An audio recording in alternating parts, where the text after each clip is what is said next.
नमस्कार दोस्तों, AB99 classes के इस लेटेस्ट वीडियो में आपका स्वागत है। आज मैं फिर एक नया वीडियो लेकर आया हूं जिसमें मैं बताने वाला हूं क्लास 12 का बहुत ही महत्वपूर्ण क्वेश्चन, जिसको आप भी जानते हैं, मैं भी जानता हूं। उसका नाम है नेमिंग रिएक्शन। तो हम लोग आज नेमिंग रिएक्शन को देखने वाले हैं और बिल्कुल आसान परिभाषा के साथ।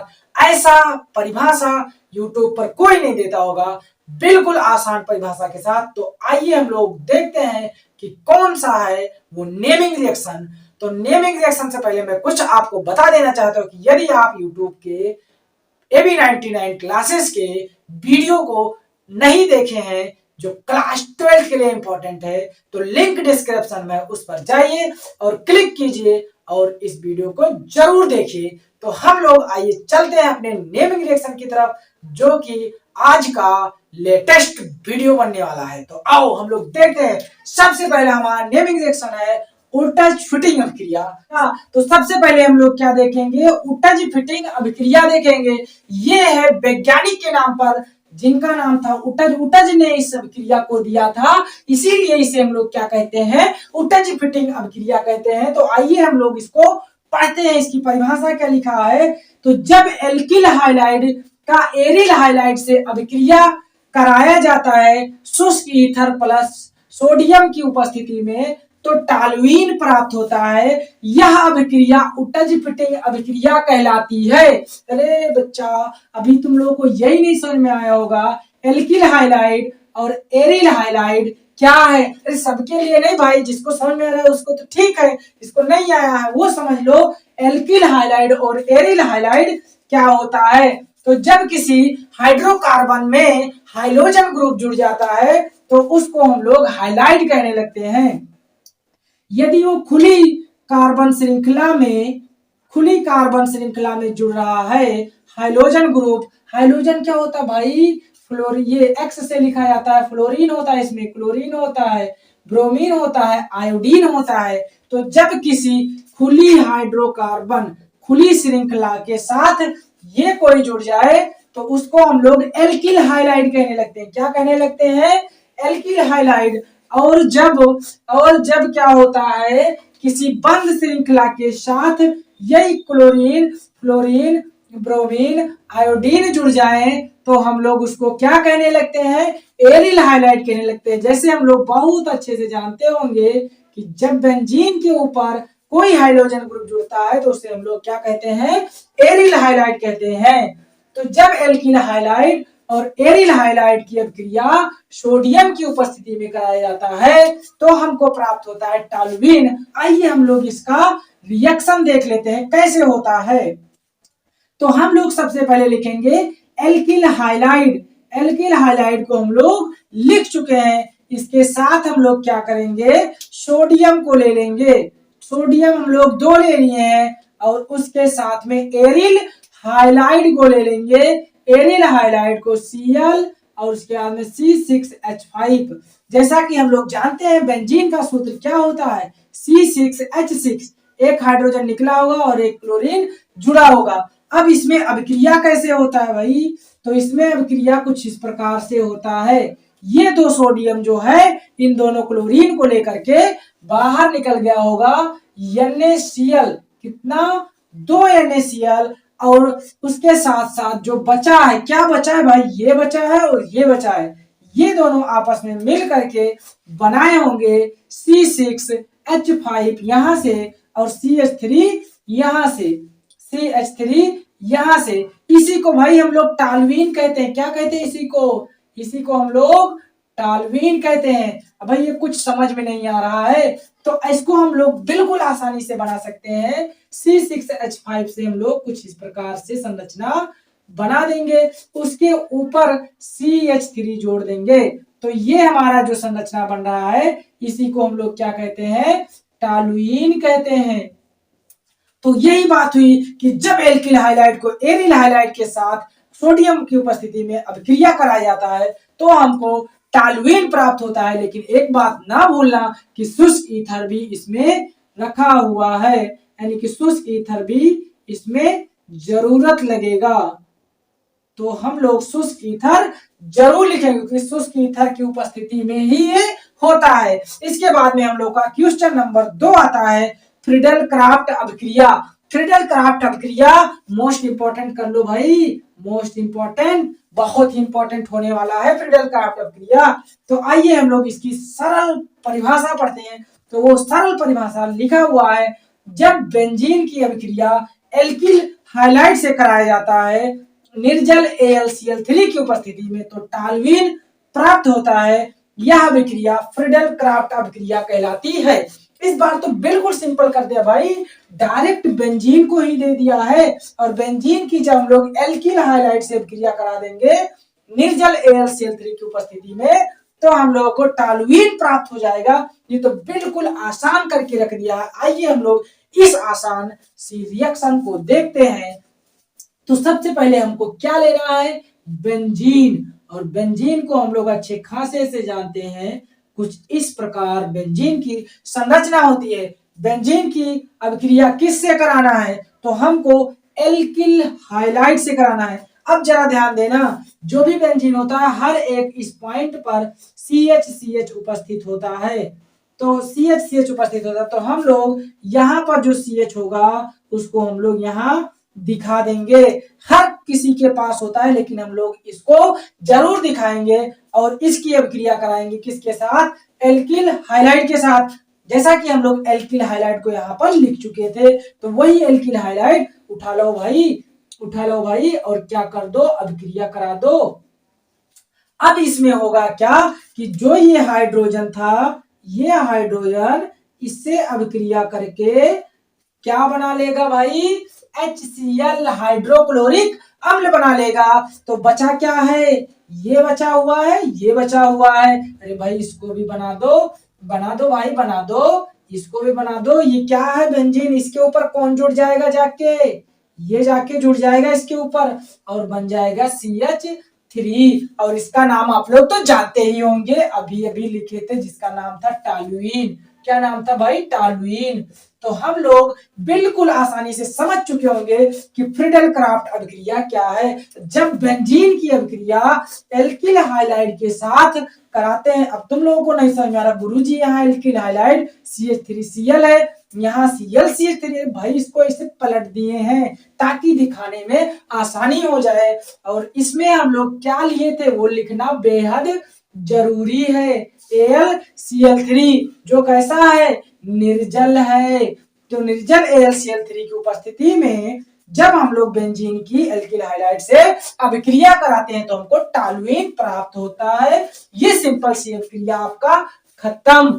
तो मैं आशा करता हूं कि आप लोगों को ये छोटा छोटा परिभाषा बड़ा ही आसान लगा होगा। यदि आसान लगा होगा तो अपनी मोबाइल को इस तरह से ना करके इसको घुमा करके इस तरह कर लीजिए, और यहाँ वीडियो चल रहा होगा और यहाँ लाल लाल बटन होगा, इस लाल वाली बटन को प्रेस कर दीजिए ताकि मुझे भी थोड़ी खुशी हो, क्योंकि आप तो खुश हुए होंगे। बिल्कुल सिंपल सा क्वेश्चन बता दिए सर। तो आइए हम लोग अगला क्वेश्चन देखते हैं, जिसका नाम है एल्डोल संघनन। इसको हम लोग इंग्लिश में एल्डोल कंडेंसेशन के नाम से भी जानते हैं। ये भी मैं बताने वाला हूं बिल्कुल आसान तरीके से। संघनन का मतलब होता है जुड़ना, जुड़ना भाई, जुड़ना। संघनन का मतलब क्या होता है, जुड़ना। और हम लोग यहाँ पर देखेंगे कि कोई जुड़ के बना रहा है कुछ। आओ भाई देखते हैं क्या होता है।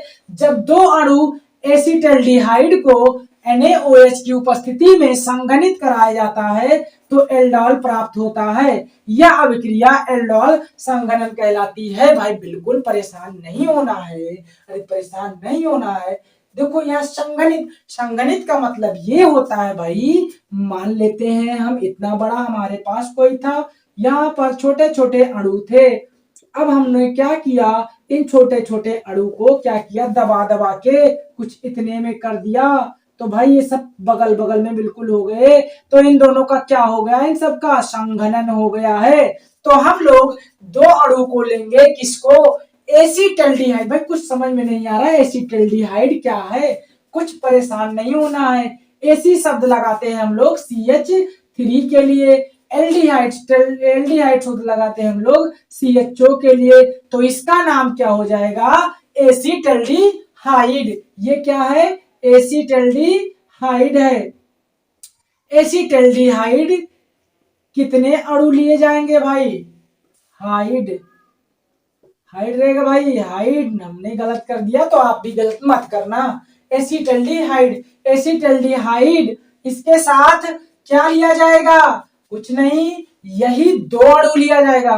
तो भाई दूसरे अणु को लिख दो CH3, CH3, इसको हम लोग क्या बोलते हैं, एसीटल्डिहाइड CHO। तो क्या हो गया, एसीटल्डिहाइड। हम लोग इसको थोड़ा सा कुछ अलग प्रकार से दिखाते हैं ताकि हम लोग को समझने में बिल्कुल आसानी हो। तो हम लोग इसको दिखा देंगे कुछ इस प्रकार से, CH2 CHO, और ये दोनों मिलकर के क्या बना लेंगे भाई, एल्डोल बना लेंगे। ये क्या है, NaOH। किसकी उपस्थिति में करा रहे हैं, NaOH की उपस्थिति में करा रहे हैं। इसका मतलब अब क्या बनने वाला है भाई, एल्डोल प्राप्त होता है। तो हम लोग अब देखेंगे कि एल्डोल कैसे प्राप्त होता है भाई।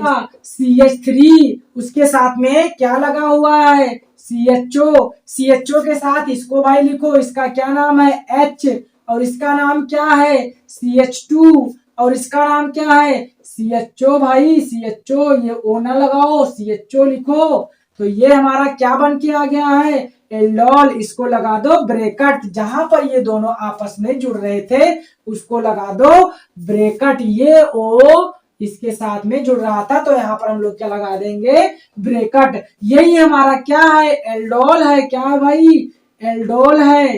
क्या है भाई, एल्डोल। तो आशा करता हूं कि आपको समझ में आया होगा एल्डोल कंडेंसेशन क्या है। भाई ये दोनों दूर दूर थे, इसको पास कर दिए हैं। क्या कर दिए हैं, पास करने से जो संरचना हमको मिली वही हमारी क्या कहलाई, एल्डोल। इसको याद रखना भाई कि एसी का मतलब CH3 और एल्डिहाइड का मतलब क्या होता है, CHO। तो एसीटल्डिहाइड हमारा ये है और दूसरा भी हमारा एसीटल्डिहाइड है। बस H को थोड़ा दूर दिखा दिए हैं ताकि हमको समझने में आसानी हो जाए। मैं आशा करता हूं कि आप लोगों को बहुत अच्छे से समझ में आया होगा। आइए हम लोग अगले क्वेश्चन की तरफ चलते हैं जिसका नाम है सिमट अभिक्रिया। बड़ी ही आसानी से हम लोग समझेंगे कि सिमट अभिक्रिया क्या है। जब एसिटिक अम्ल की अभिक्रिया हाइड्रोजोइक अम्ल के साथ कराया जाता है H2SO4 की उपस्थिति में, तो मेथिल एमीन प्राप्त होता है और यह अभिक्रिया क्या कहलाती है, सिमट अभिक्रिया कहलाती है। बिल्कुल परेशान नहीं होना है, एसी जुड़ा हुआ है, टिक अम्ल लिखा है, परेशान नहीं होना है। एसी के लिए हम लोग CH3 जोड़ते हैं, इसके साथ में COOH जोड़ दो, आपका मिल गया एसिटिक अम्ल। एसी शब्द से आपको जानना है कि CH3 जरूर रहेगा। इसके साथ ही साथ आपको क्या लेना है, हाइड्रोजोइक अम्ल। जैसे यहाँ 3 लिए थे ऐसे यहाँ आपको नाइट्रोजन जो होगा वो 3 लेना है, उसके साथ एक हाइड्रोजन जोड़ दो, ये आपका प्राप्त हो गया हाइड्रोजोइक अम्ल। हाइड्रोजोइक अम्ल जब एसिटिक अम्ल से अभिक्रिया करेगा तो बन के आएगा क्या भाई, क्या, मेथिल एमीन। तो मेथिल एमीन कैसे बनेगा, इसको हमको बताओ सर जी। अरे बताते हैं, परेशान ना हो भैया। CH3 और थोड़ा दूर कर दो इसको, COO, और इसको भी भाई दूर कर दो थोड़ा आसान करने के लिए। और इसमें से हम लोग देखेंगे एक N को दूर कर दो और 2 N अलग कर दो, ऐसे कुछ, ताकि हम लोग को समझने में बिल्कुल आसानी हो जाए। अब भाई क्या होगा, होगा ये कि ये दोनों आपस में गुल्टी मार लेंगे भाई और चले जाएंगे बाहर। ऐसे ही ये तीनों भाई गुल्टी मार के चले जाएंगे बाहर और बनाएंगे CO2 गैस। जब ये दोनों निकल गए तो बचा क्या भाई, CH3N, एक H, 2 H, बचा क्या, CH3 और NH2, और इसी को तो हम लोग कहते हैं क्या, मेथिल एमीन। क्या बन गया भाई, मेथिल एमीन। आशा करता हूं ये अभिक्रिया आपको बिल्कुल समझ में आएगी भाई।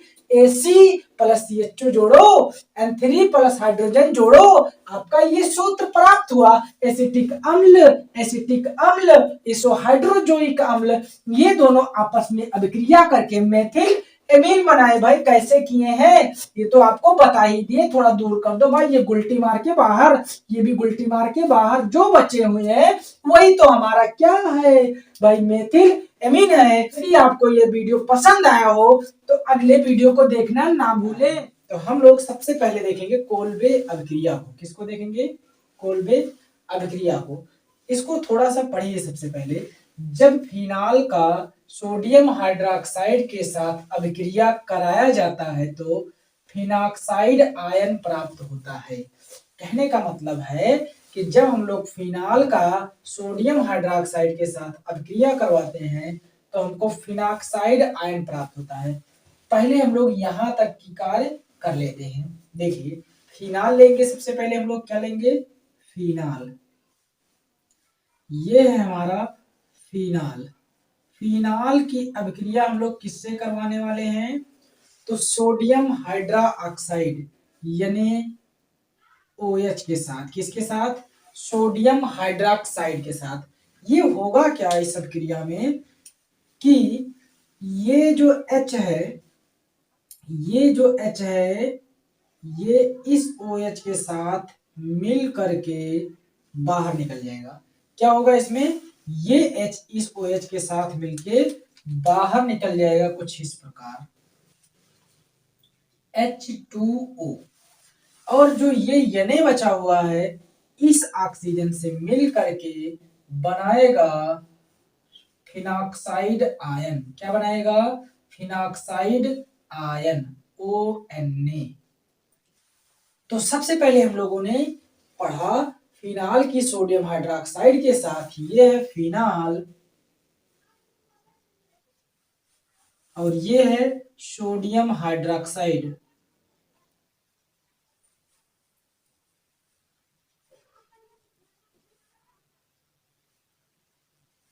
Sodium hydroxide. जब फिनाल की अभिक्रिया हम लोग सोडियम हाइड्रोक्साइड से कराते हैं तो हमको प्राप्त हुआ क्या? Phenoxide ion. तो ये हमारा क्या है? फिनाक्साइड आयन है। अब और हम लोग थोड़ा सा आगे बढ़ते हैं। तथा यह पुनः CO2 से क्रिया करके सैलिसिलिक अम्ल का निर्माण करता है। यानी कि जो ये है ये पुनः CO2 से अभिक्रिया करके सैलिसिलिक अम्ल का निर्माण करेगा, जिसे हम लोग को क्या कहते हैं? कोल्बे अभिक्रिया या फिर कोल्बे सिमट अभिक्रिया कहते हैं। ये क्लास 12 के लिए बहुत ही महत्वपूर्ण है, तो क्लास 12 वाले इसको ध्यान से देख के जाना। तो आइए हम लोग ये देख लेते हैं कि अब इससे CO2 कैसे अभिक्रिया करेगा। तो हम लोग इससे किसका करवा देंगे? CO2 का। जरा देखते हैं, यहाँ ही हम लिख देते हैं कुछ इस प्रकार। यहाँ पर हमारा किससे होने वाला है? CO2 से। CO2 यानी कि ये दोबारा CO2 से अभिक्रिया करके क्या बनाएगा? सैलिसिलिक अम्ल बनाएगा। अब जरा चेक करो, ये जो ये वाला पॉइंट है, ये वाला पॉइंट है, ये वाला, ये सब पॉइंट पर एक हाइड्रोजन जुड़ा हुआ होता है। क्या होता है? एक हाइड्रोजन जुड़ा होता है। ये CO2 को हम इस प्रकार भी लिख सकते हैं, COO।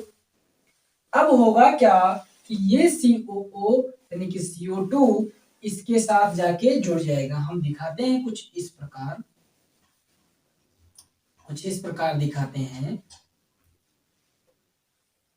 O और इसके साथ Na है और यहाँ पर HCOO ऐसे ना लिखें, हम लोग COOH लिख दें। H को हमने क्या किया? पीछे कर दिया, COO को पहले लिख दिया। अभी हमारे पास कुछ और हमको करना है। अब होगा क्या कि जो यहां से ये Na है, ये Na दोबारा इस जल से क्रिया करके HOH ऐसे तो कुछ होगा, ये दोबारा OH इस Na के साथ अभिक्रिया करके बाहर निकल जाएगा। NaOH, और जो हाइड्रोजन बचा पुनः इसके साथ जुड़ जाएगा, यानी कि ये Na की जगह पर हाइड्रोजन आके जुड़ जाएगा और ये हमको प्राप्त हो गया सैलिसिलिक अम्ल। और इसी अभिक्रिया को हम लोग क्या कहते हैं, कोल्बे अभिक्रिया कहते हैं। तो आई होप आप सबको समझ में आया होगा। फिर से एक बार सारी बातें को समझाता हूं। ये फिनॉल, ये सोडियम हाइड्रोक्साइड, ये HOH से क्रिया करके जल के रूप में बाहर निकल गया और ये Na इसके साथ जुड़ गया और मुझे प्राप्त हुआ फिनॉक्साइड आयन। क्या प्राप्त हुआ? Phenoxide ion. हम इस जल को कुछ इस प्रकार भी हम दिखा सकते हैं, HOH। हुआ क्या कि जब CO2 इसके साथ क्या आ गया, CO2, ये दोबारा CO2 से अभिक्रिया कर लिया और अभिक्रिया करने के बाद में ये जो H दिखा रहे हैं, हर किसी के पास, इसके पास भी H होता है लेकिन दिखाते नहीं है। तो ये इससे CO2 क्रिया करके यहाँ पर COOH के रूप में हो जाता है और ये Na के साथ दोबारा OH क्रिया करके बाहर निकल गया और जो H बचा है फिर इसके साथ जुड़ गया और हो गया OH। और इसी को हम लोग क्या कहते हैं, सैलिसिलिक अम्ल।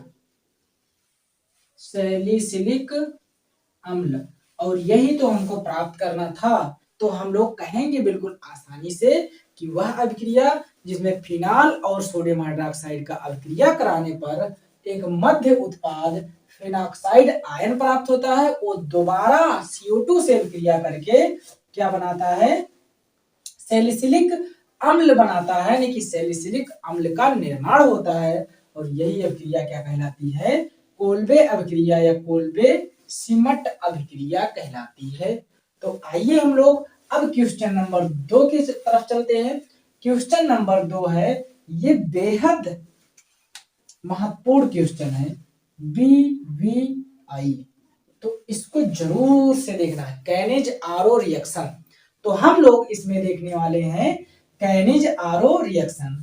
तो पढ़िए सबसे पहले थोड़ा सा, जब एल्डिहाइड के दो अणु को कास्टिक क्षारों के सांद्र विलयन के साथ कराया जाता है, या फिर हम यहाँ पर विलयन के साथ मिलाया जाता है या अभिक्रिया कराया जाता है, यहाँ पर हम अभिक्रिया लिखेंगे, अभिक्रिया कराया जाता है, या फिर हम लिख सकते हैं कि मिलाया जाता है। तो एक अणु एल्कोहल में अपचयित हो जाता है तथा दूसरा अणु अम्ल में ऑक्सीकृत हो जाता है। यह अभिक्रिया कैनेज आरओ अभिक्रिया कहलाती है। बिल्कुल आसान है। सबसे पहले हम लोग लेंगे एल्डिहाइड, लेकिन एल्डिहाइड में कौन सा एल्डिहाइड, तो फॉर्मल्डिहाइड। तो फॉर्मल्डिहाइड HCHO, इसका नाम है फॉर्मल्डिहाइड। ये है फॉर्मल्डिहाइड।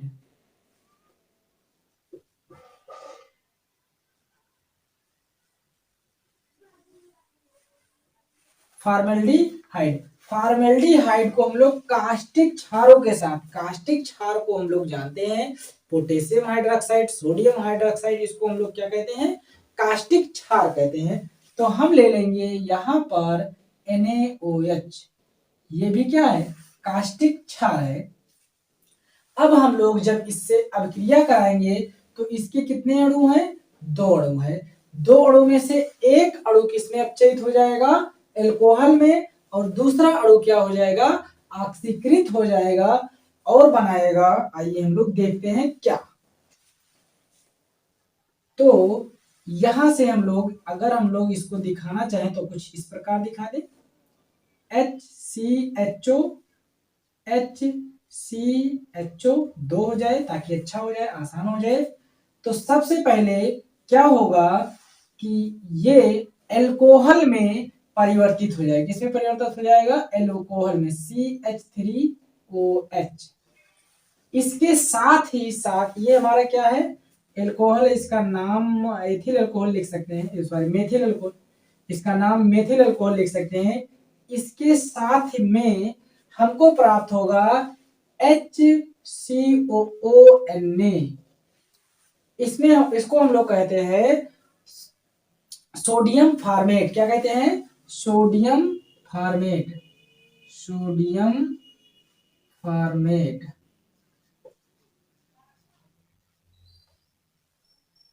एक मिनट, सोडियम फॉर्मेट।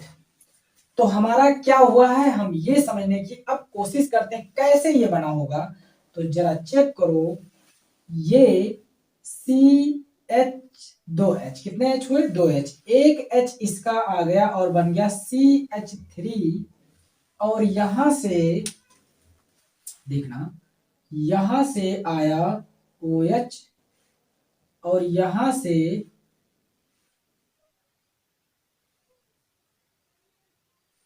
दो H यहां से मिला है, उसके साथ ही साथ एक H इसका आ गया है, एक H इसका आ गया है। तो C, देखो C, एक H, दो H, तीन H, कितना H हुआ है? यहाँ 3 ले लें हम लोग, थोड़ा आसान हो जाएगा। 3H हो गया। कितना H? C, 1 2 3 H और OH, तो क्या बना लिया? मेथिल एल्कोहल बना लिया। क्या बना लिया? Methyl alcohol. और मेथिल एल्कोहल के साथ ही साथ अब देखिए बचा क्या हुआ है। तो C और HOONA, यही बात बची हुई। इसको थोड़ा हम लोग व्यवस्थित कर लेते हैं। सबसे पहले H लिखे हैं, HCOO, देखो HCOO, HCOO, और साथ में Na, और इसको हम लोग कहते हैं सोडियम फॉर्मेट।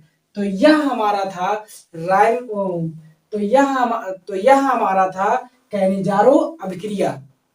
आशा करता हूं समझ में होगा। एक बार फिर से इन सारी बातों को समझो, बिल्कुल परेशान नहीं होना है, सारी चीजों को आसानी से समझना है। 2HCHO था, इसको हमने किस प्रकार से लिखा है? कुछ इस प्रकार से लिखा है। और HCHO,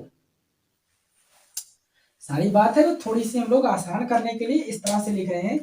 हुआ क्या कि OH जो है इस तरह से आकर के और बना लिया है क्या? Ethyl alcohol. देखो C एक है, हाइड्रोजन 1 2 3 CH3, और ऑक्सीजन कितना है? 1, और हाइड्रोजन 1 लास्ट में। तो ये हमारा बना एथिल एल्कोहल। अब बचा क्या हुआ है? CHO बचा हुआ है, ऑक्सीजन बचा हुआ है, फिर उसके बाद में Na बचा हुआ है। तो हम लोग यहाँ क्या लिखेंगे? सबसे पहले HCOO, फिर उसके बाद में Na, और इसको हम लोग कहते हैं सोडियम फॉर्मेट। क्या कहते हैं? Sodium format. आई होप आप सबको ये वीडियो पसंद आया हो। यदि ये क्वेश्चन समझ में आया हो तो प्लीज वीडियो को लाइक कीजिए। सबसे पहला हमारा क्वेश्चन क्या है? विलियमसन संश्लेषण अभिक्रिया किसे कहते हैं? तो हम लोग पहले इसका थोड़ा सा पढ़ते हैं, फिर उसके बाद में इसकी रासायनिक समीकरण को देखते हैं। जब किसी एल्किल हाइलाइड की अभिक्रिया सोडियम एल्कोक्साइड के साथ कराया जाता है तो ईथर का निर्माण होता है। यानी कि कहने का अर्थ है, एल्किल हाइलाइड का जब अभिक्रिया हम लोग सोडियम एल्कोक्साइड के साथ कराते हैं तो हमको ईथर प्राप्त होता है, और इसी अभिक्रिया को हम लोग क्या कहते हैं? विलियमसन संश्लेषण अभिक्रिया। तो आइए हम लोग इसका रासायनिक समीकरण देखते हैं। सबसे पहले हमें क्या लेना है? Alkyl halide. एल्किल हाइलाइड को हम लोग सबसे पहले लिखेंगे, फिर उसके बाद में किसके साथ अभिक्रिया करवाएंगे एल्किल हाइलाइड का? तो सोडियम एल्कोक्साइड। सोडियम एल्कोक्साइड का सूत्र होता है NaOCH2CH3। ये क्या है? सोडियम एल्कोक्साइड है। इसमें बिल्कुल सिंपल सी अभिक्रिया होती है। ये Na इस Cl से क्रिया करके बाहर निकल जाता है NaCl के रूप में, और उसके बाद अब जब ये दोनों बाहर निकल गए तो हमारे पास बचा क्या क्या है? तो हमारे पास CH3CH2, CH3CH2, और उसके बाद में इस तरफ क्या बचा हुआ है? OCH2CH3, तो ये हमारा क्या हुआ, ये हमारा प्राप्त हुआ ईथर।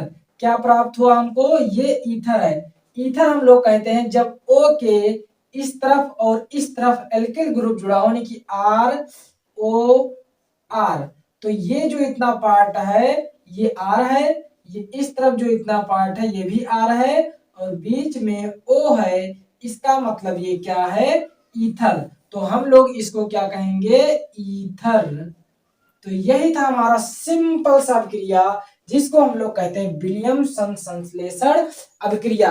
आशा करता हूं कि ये अभिक्रिया आपको बिल्कुल समझ में आया होगा। फिर से एक बार, हम लोग क्या लिए थे, हम लोग लिए थे एल्किल हाइलाइड। क्या लिए थे, एल्किल हाइलाइड। एल्किल हाइलाइड की अभिक्रिया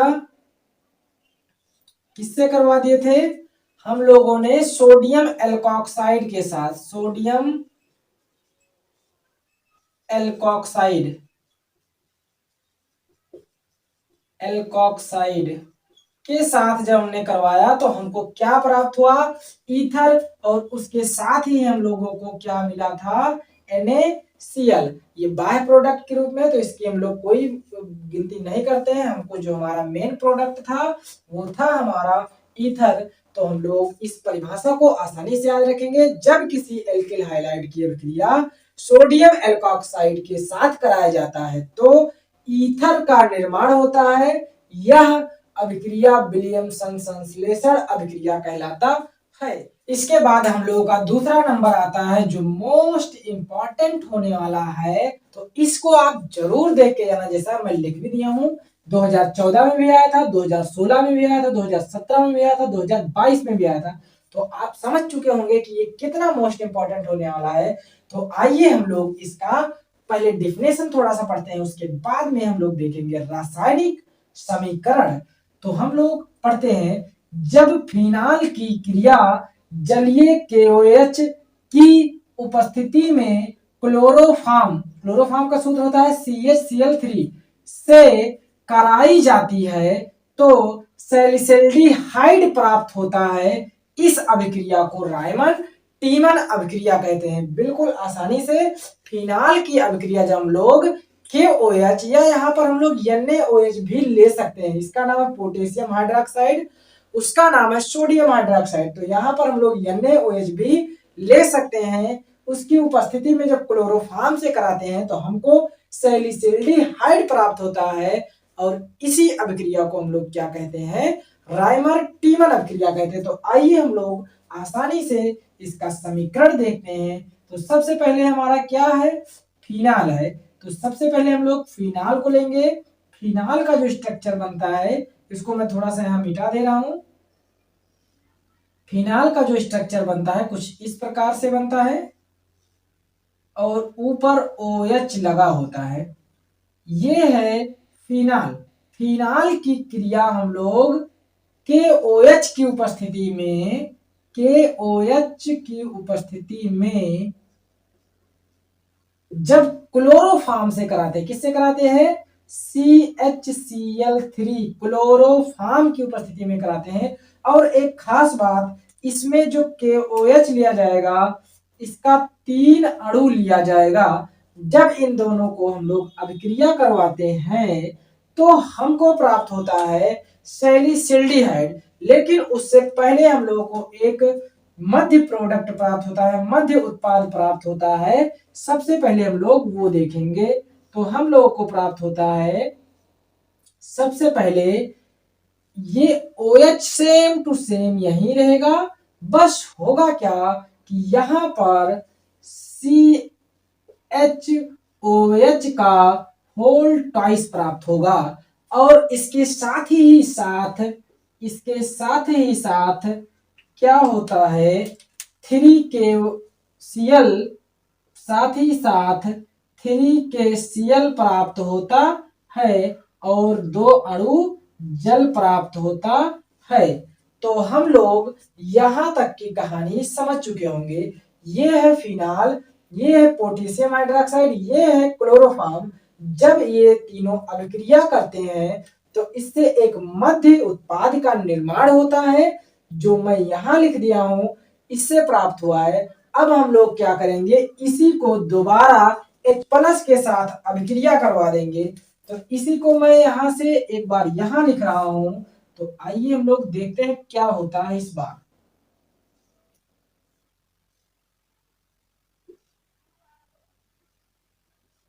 तो यहां पर हमने वही चीजें लिख दी है जो यहां पर लिखा हुआ है, CHOH का होल ट्वाइस प्लस में 3KCl और उसके बाद में प्लस में 2H2O। इसको हम लोग फिर से हाइड्रोजन से अभिक्रिया करवा देते हैं, H+ से क्रिया करवा देते हैं। तो हम लोगों को फाइनली सैलिसिल्डिहाइड प्राप्त हो जाता है। तो हम लोगों को फाइनली सैलिसिल्डिहाइड CHOOH प्राप्त हो जाता है। यही हमारा क्या है, सैलिसिल्डिहाइड प्राप्त होता है। हालांकि ये जो बॉन्ड होगा यहां दिखाना पड़ेगा।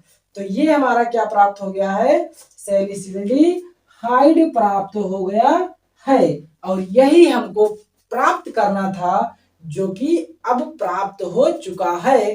तो ये था हमारा राइमर टीमन अभिक्रिया। एक बार फिर से हम लोग समझते हैं। जब फिनाल की क्रिया जलीय केवच की उपस्थिति में क्लोरोफॉर्म CHCl3 के से कराई जाती है तो सैलिसिल्डिहाइड प्राप्त होता है। इस अभिक्रिया को राइमर टीमन अभिक्रिया कहते हैं। हम लोग इसका रासायनिक समूह बिल्कुल आसानी से लिख चुके हैं। ये था हमारा फिनाल, ये था हमारा KOH, ये था हमारा क्लोरोफॉर्म। इन सब से अभिक्रिया होने के बाद में ये हमारा क्या बन के आया है, एक मध्य उत्पाद। इस मध्य उत्पाद को हमने दोबारा क्या किया, H+ से क्रिया कराया। तो हमको फाइनली सैलिसिल्डिहाइड प्राप्त हो चुका है। तो यही हमारा था सैलिसिल्डिहाइड। लेकिन ये हम लोग इस प्रकार से भी लिख सकते हैं। देखो ये जो होता है सो अब इसे अर्थो बोलते हैं, इसको मेटा, इसको पैरा। तो हम लोग इसका नाम क्या देंगे, अर्थोसैलिसिल्डिहाइड। क्या कहेंगे, अर्थोसैलिसिल्डिहाइड। अर्थोसैलिसिल्डिहाइड। तो ये है हमारा अर्थोसैलिसिल्डिहाइड, जो कि राइमर टीमन अभिक्रिया द्वारा प्राप्त होता है। आशा करता हूं दोस्तों कि आप लोगों को ये वीडियो पसंद आया होगा। यदि वीडियो पसंद आया हो तो वीडियो को लाइक कीजिए, शेयर कीजिए और सब्सक्राइब कीजिए। और जिस भी टॉपिक पर आप वीडियो चाहते हैं उसका कमेंट जरूर कीजिए, मैं उसके लिए वीडियो जरूर बनाऊंगा। और फिर हम लोग अगली वीडियो में मिलते हैं।